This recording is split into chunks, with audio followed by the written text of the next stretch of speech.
Herkese selamlar, kanalıma hoş geldiniz. Ovalamayı bile gerek duymadan ocak gözlerini pırıl pırıl tertemiz ilk günkü gibi yapacağız.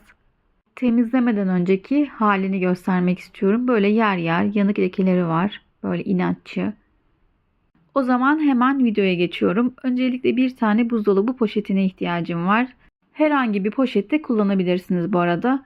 Bütün parçaları buzdolabı poşetinin içine yerleştiriyorum. Üzerine yarım su bardağı karbonat, 1 su bardağı da sirke ekliyorum. Son olarak da üzerine bolca yağ çöz sıkıyorum.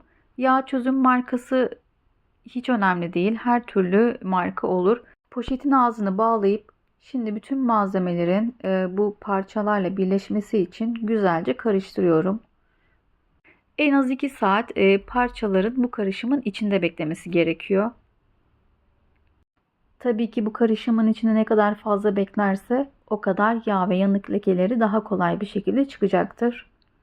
Bu parçaları bazıları kolaylık olsun diye makineye atıyor ama makinede maalesef karartıyor arkadaşlar. Ben vaktim çok olduğu için bayağı beklettim. Şöyle elimle bile ovaladığım zaman kirler çok kolay bir şekilde çıktı.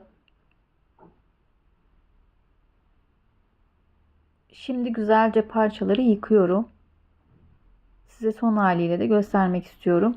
Umarım yöntem hoşunuza gitmiştir. Deneyip yorumlara yazarsanız çok sevinirim.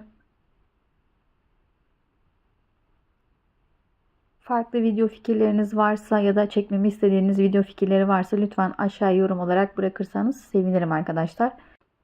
Ocak gözlerimin son hali de bu şekildeydi. Videomuzun sonuna geldik. Kendinize çok iyi bakın. Hoşça kalın. Bay bay.